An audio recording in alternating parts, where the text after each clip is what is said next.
Hello there, ladies and gentlemen. I am the CHALL Rovers Till I Die, and welcome to Rovers and Rivals, the show where we speak to Doncaster Rovers rivals, Doncaster Rovers former employees, players, and club officials as well. But today we're focusing on a rival. We're focusing on not a really big rival in our perspective, but a big Premier League club, and that's Liverpool Football Club. And one of the biggest, and in my opinion, one of the best fan channels for Liverpool Football Club is Anfield Agenda, and we are here with Craig today from Anfield Agenda. Craig, how are you? I'm good, my man. I'm good. Always a pleasure to chat footy, and thank you for inviting me on. Absolute pleasure, mate. So we might as well get started since we are at this World Cup break with the Premiership being off for a good month, or should we say back on Boxing Day, of course. Liverpool 6th in the Premier League right now. Obviously, Salah's not having that big scoring impact as usual. Firmino's still managed to bag 7 goals. There seems to be some results that where on paper you'd think Liverpool would have won them, but unfortunately that wasn't the case. What has gone wrong compared to the start last season for Liverpool Football Club? Can you put your finger on any particular reason? Yeah, we didn't buy a midfielder. That's the only thing I can really say. It was a bone of contention, I guess, that split our fan base over the summer. I can understand the thought process that maybe Liverpool could blag their way through another season with the ageing midfield or the injury-prone midfielders that we've had, who have served us really well. I should point that out. But it's been very clear to me that we need to sign a midfielder, and not doing that and bringing in Arthur Melo at the end of the window was a panic for me. But that being said, that still doesn't excuse some of the results that we've had this season. We just haven't been the cohesive unit that we have been previously. But, you know, I think what Klopp says about Liverpool coming stronger after the World Cup, that's probably true, but the title race is gone for me at this point. Absolutely. I mean, do you feel like the tactics, do you think that some teams are sort of getting used to the way Liverpool play now and are finding it easier to break them down this year? Or is it just, like you said, something to do with the cohesion of the team? Something's just not clicking on and off the pitch? No, there's some valid points around the formation and the style of football that we play. I mean, the time that really came to the fore with me is when Carlo Ancelotti spoke after the Champions League final and said that Madrid knew how we were going to play, how we were going to set up, and they set their team up to basically negate all of our attacking strengths, and they did it very well. I feel like we should have won that game, but there was some heroics in there from Courtois and a very good goal from their perspective. Add into that, you see, I'm not somebody who thinks Mohamed Salah isn't performing. I think Mohamed Salah is doing a lot of good things. Maybe not having the goal-scoring run that he's had previously, but he's still working hard for me. We just have leaked too many goals defensively, Aaron, and that is a real surprise to me because we've got Virgil van Dijk back there, obviously. People are piling it on Trent, trying to blame a lot of it on him, and I applaud Klopp for changing the system and for trying to shake it up, and I think we're all the better for it, but we do need that midfielder, and I'm hoping with the World Cup being where it is now, when it is now, that will lead us into the January window and we can get in there and get some business done quickly. Absolutely. So talking of the January window and talking about this midfielder, in terms of who's out there in the market and who could be out there in terms of that kind of sign that you need in the squad, who would you say would be a realistic target for Liverpool if they were to go for that centre midfielder in January? In January, you can definitely rule out the likes of a Jude Bellingham. He's not going to move in January. So you're looking at maybe an Enzo Fernandez, but I have a feeling he could end up at Manchester City, if I'm being honest with you. Moses Caicedo is another one. Ibrahim Sangar, I think, is a decent option for what we really need, I think, which is a 6. Fabinho has been a bit up and down this season. Stefan Bajcetic, a young player who's coming through, still a bit too young. Tyler Morton's on loan at Blackburn. So I'd like to see somebody brought in who is a tall, powerful, athletic 6. So someone like a Sangar wouldn't go astray for me. And I think it's a realistic price point for particularly where we are with regards to FSG maybe selling. We don't know how much investment there will be in the market. So someone like him, I think, would be a fair addition. Absolutely. So obviously we're talking about Tyler Morton as an example of younger talent, and that's the next thing I wanted to move on to, which is obviously youth. Obviously we've got one of Liverpool's youth on loan till at least January, possibly till the end of the season. Of course, Max Waltman, who was on the bench 12 months ago at the San Siro, and now he's at the Ego Pass Stadium under our new head coach Danny Schofield. I mean, in terms of the importance of youth and gaining that experience, obviously Max specifically, I don't know how much you know about Max Waltman or if you've seen much of Max Waltman from the academy, but what what's the importance of youth in the Liverpool setup? Because I'm sure in terms of experience, some of these young lads are going to gain a hell of a lot of experience out on loan, but not just at that, but also in the academy as well, to gain that possible pathway into the first team. It's important for the way we're structured as a club, because we can't go out there all the time and just buy finished products. We aren't that club. We aren't a Manchester City, a PSG, a Real Madrid. Yes, we spend money. I'm not trying to cry poor mouth, but I think full credit to Jurgen Klopp, to FSG, to Dave Fallows, to the recruitment team as well, for bringing in the great young talent that we've seen be brought into the football club in recent years. And some of that has started out at a younger age, of course, with those coming through who played for Liverpool under 8s, 9s, 10s, right through to the players like Tyler Morton, who is coming through now, or the players like Harvey Elliott, who we've brought in, or the players like Fabio Carvalho, Muzialowski. It's hugely important for us, because as a business model, if you can get one or two players through your underage teams, or you bring them in at 16, 17 and buy them a relative pittance compared to what you would pay for ready-made players, it can save the club a lot of money. And it can also earn the club a lot of money if these players move on. Now, to the other side of it, there's the business factor. And Chelsea have been probably the best in the business at being able to not really utilise young players that they've brought in, but cash in on them because of the experience that they've gained at Chelsea Football Club. It's been very lucrative for them and how they've gone about their business. So it's twofold, really. Those of you, or those who make it through to the first team, are very minimal, and those who actually go on to have a career at Liverpool, again, even smaller numbers. So I think it's an important part of the football ecosystem, because it allows clubs like Doncaster or other clubs a little bit lower down the pyramid to maybe access talented youngsters that they wouldn't have availability to. So it's a win-win for me. If I'm being honest, I think it's a win-win, but also an important part of our business model. Absolutely. So one of the main things I wanted to talk about today, and it's probably one of the main reasons why I wanted to do these kind of shows with Premier League fan channels, is to stress how important the lower league game is and to connect us with the Premiership community, is obviously the massive fallout that we had nearly a whole year ago now, in fact over 2 years ago nearly, which was the European Super League fallout, and how damaging that would have been for our lower league game, and also that the fans of these clubs in the Premiership game that are involved in this, that have had no communication whatsoever in that decision. Obviously it's important to do these kind of shows to bring together that English football community and that worldwide football community. When that whole Super League idea came out, what was your initial reaction as a Liverpool fan? Absolute furious anger at our whole way of consuming football was being sold down the river for money. Our culture, the history, the competitive aspect of being able to qualify for the Champions League, it was just sold down the river, and that was the straw that broke the camel's back for me with our owners. That was the thing that there was no coming back from. They were willing to sell our entire footballing culture and heritage, not just Liverpool, the entire English game, down the river for money, for guaranteed income, guaranteed revenue streams that they have in other sports. It was disgusting how it was carried out, so clandestine in nature. Was disgusting, as you said yourself, Aaron. No consultation with any fan groups or even people inside football clubs. And I'm glad to see that for once we as football fans united, came together and spoke very strongly, openly and honestly about our displeasure in it. You've seen groups of people who would normally be at each other's throats or bantering each other about results come together for the greater good, which is to protect the game. A game which, if I'm being entirely honest, an analogy that was used to me was a very good one. I read it in the Athletic comment section. Those of us who consume football in the UK and watch football are like the proverbial frog in the boiling water. We knew it was going on around us. We knew things were heating up. We knew the game was changing, but we kind of turned a blind eye to it a little bit because, well, it is what it is. But that point, I think that was a huge tipping point, Darren, in football, in what we hold dear to the sport and what brings us, as I said, together, what unites us. We all love the game at the end of the day, and sometimes we need to step outside the club allegiances to look at the greater good.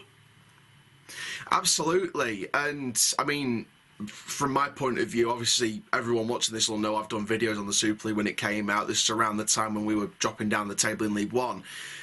My initial reaction was thinking back to when Bury Football Club went into expulsion and was removed from the Football League because of the way it was run and the way it was mismanaged by Steve Dale, Stuart Day, And it got me thinking back to then, and it's like, Bury fans didn't have a club, and now suddenly these greedy people at the top of the Premiership want more money when clubs are losing jobs and they're making people redundant and players are having to go to their parents for wages and money and pay their mortgage, and these greedy owners at the top of the clubs want more money.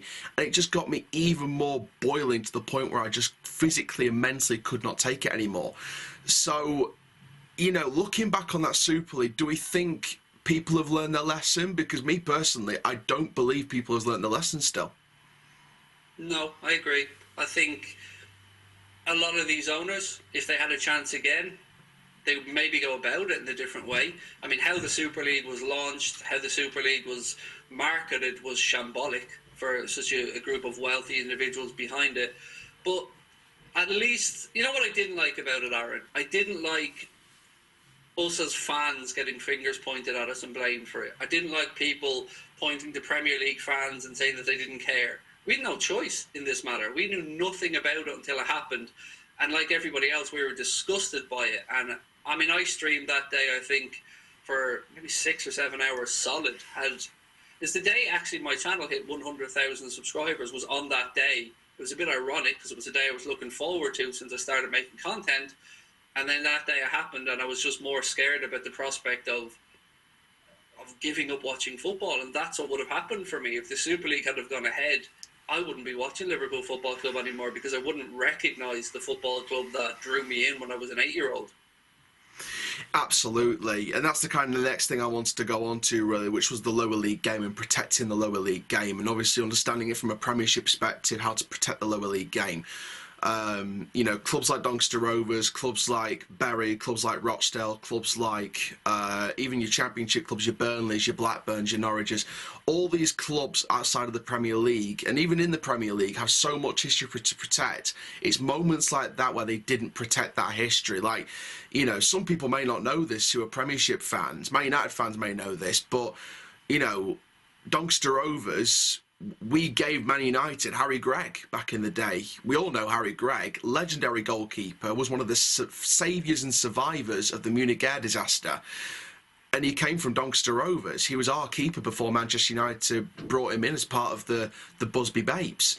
That kind of history, not many people may know that, but it's that rich history that makes clubs that extra bit special.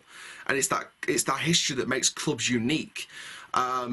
And it's that kind of history that needs protecting. So what do you think could be done to protect the lower league game financially and also from a coverage point of view, to bring it sort of not really just out of the dark days, but to bring it into a new, bright, exciting future that's just as exciting as the Premier League? My honest answer? I don't think there is anything. I don't think you will ever get to that point where League One, League Two clubs are going to be sold out every week, are going to have the audiences that they're generated by the Premier League, because I think there are probably too many professional tiers in English football, Aaron. If I'm being honest with you, I'd like to see the structure revisited. Of course, lower league clubs play a huge factor in the football pyramid. Of course they do, both in bringing through talent and health and fitness, in generating community spirit. There's a lot of very valid good there, but I think we are being naive if we think it'll ever get to a point where a second, third, fourth tier club is getting huge numbers. It doesn't happen really in many other leagues. I can think maybe the Bundesliga too. But other than that, I just think we have too many professional tiers in England, too many professional levels. I think some of it could be done with being regionalised maybe a little bit, like they do with the National League 1 and 2, North and South. And look, you're far better placed than me, obviously, to speak about the struggles of a lower tiered club. It is important that they remain and that they become viable and they are part of the communities. I absolutely agree with you on that.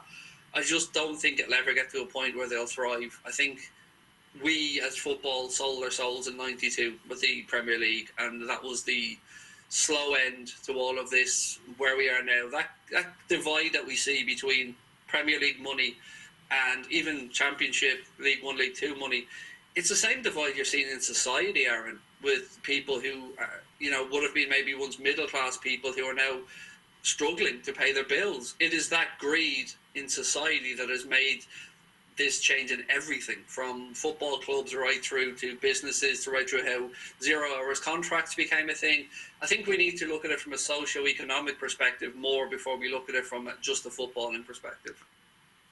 Absolutely, and it is quite ironic that we're talking about this because it is now 30 years since the Premier League was officially formed in that first season. It is that 30-year mark, and that balance hasn't swung the other way ever since that 30 years began. Finally then, back to a Liverpool point of view, what needs to be done on the pitch this season? We spoke about the January transfer window, we spoke about what Liverpool needed in the summer and didn't get. What does Liverpool need to do from now to the end of the season, when we restart on Boxing Day with the Premier League? Obviously club football still continues, but when the Premier League restarts on Boxing Day towards the end of the season, what does Liverpool need to do on and off the pitch? Because obviously we know about the sale of the club by FSG, that's still ongoing. We don't know who's going to buy the club as of recording this, but what does Liverpool need to sort out on and off the pitch to make this a successful season, or as successful season as physically possible? I think on the pitch we need continuity. We need players to... There's nothing we can really do about this, but we need a bit of a break with fitness and injuries. We've been unlucky with some of the injuries we've picked up. We need to act in the market, as we spoke about.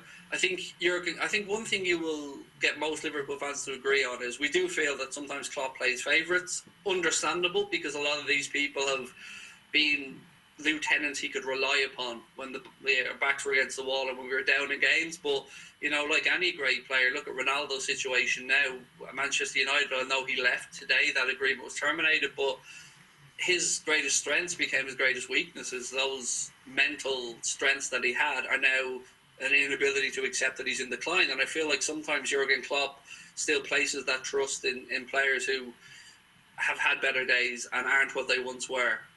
On top of that, we need some stability with regards to what's happening with the club, of course. We need to know what's going on there with sales or investment. But I don't think we're too far away, to be honest. We've no God-given right to be challenging for league titles or qualifying automatically for the Champions League. It's getting harder and harder every year. Right now, we're looking at Arsenal and City are probably there. They've probably got the Champions League qualifications all but sorted. So then you're looking at most likely 5 clubs to play for 2 places. It's getting difficult. And we have to continue to try and do what we've done as a club, which is be clever, which is to trust Jurgen Klopp. But most importantly, I think we need to just make sure that Jurgen Klopp is backed in the market, because I know this sounds a bit hypocritical coming from me as a Premier League club fan, especially as a Liverpool club fan, but I don't think Jurgen Klopp's been backed enough. Our net spend has been appalling under Jurgen Klopp compared to what we're challenging and who we're playing against. And you can look at even Aston Villa as an example of a club that have backed Steven Gerrard more with regards to net spend than Klopp's had in those seasons. So a bit more risk maybe from FSG, a bit more willingness to spend some money and allow Jurgen Klopp to do what he does best, which is turn very good players into absolutely superstars. Absolutely. And so my final question really is, if Klopp doesn't get back, do you think he could walk or get sacked, or do you think he'll stay no matter what because of the potential sale of FSG, to a brand new buyer? The only situation I potentially see Jurgen Klopp walking away in is if we got state-backed owners. If we got a state-backed fund to come and buy the club, and morally he couldn't square that off. I don't think there's any situation FSG fire him in, because, well, quite frankly, it would be ludicrous. There'd be a revolt. I don't think Jurgen Klopp has had the ability to build his second team. That is his big challenge now for me. You've seen the great managers over the years, your Arsene Wenger's, your Sir Alex Ferguson's, your Jose Mourinho's, be able to develop and put through and bring through their second team who go on and win more titles. That's Jurgen Klopp's challenge right now. So I don't think he'll walk. I don't think he'll be sacked. I think he wouldn't have signed that new contract extension unless he was happy. And I think actually him signing that extension will be a big part in being able to attract the players that we want to bring in, because they'll know they'll have that level of stability of manager for the next 2, 3, 4 years. Whereas if you come into some clubs, you don't know who the manager will be in 6 months. Look at Chelsea as an example. They've gone through God knows how many managers over the years. So I think just more trust in Klopp, more power to Jurgen Klopp, and he will be the man that just brings the fan base together. I mean, he has he has changed their club back around from being an also-ran in recent years into being, having the best 6-7 years I can remember as a Liverpool fan. I mean, he is as close to a god to me and as many other Liverpool fans as you could imagine. If you went to a factory, put in all your ingredients to try and create a Liverpool manager, it would come out looking very much like Jurgen Klopp. Absolutely. Well, Craig, it's been an absolute pleasure to have you on the show. Thank you so much for appearing on Rovers and Rivals this week. My pleasure. Thank you for inviting me on. And before I go, am I mistaken? Or was there a Dublin guy who played for you guys? I'm sure I played with him at St Joseph's Boys, called Paul Forsyth at Rovers. That name does sound familiar. I think that name does sound familiar. I remember his family used to be very involved in one of the high-level local clubs where I grew up. And I remember seeing his name moving to the UK, and I'm fairly sure he ended up playing for Doncaster Rovers. Wow. And to be fair, I didn't personally know that, but I'm pretty sure that name did ring a bell somewhere. Well, thank you for having me on, Aaron, and I wish you and Doncaster and anybody watching all the best. And I do hope that, as pessimistic as I have been, I do realise the importance of grassroots football, of local community clubs. They are the lifeblood of the game. So I wish you guys, Doncaster and all the lower tier clubs, all the best, and I hope a solution is found. Thank you so much, and thank you to every single person for watching this video. Make sure you do like, comment, subscribe. We are getting so close now to 2,000 subscribers and 500,000 views. So let's get there as soon as possible, guys. And for now, I am the CHALL, Rovers till I die. Ta-ra for now.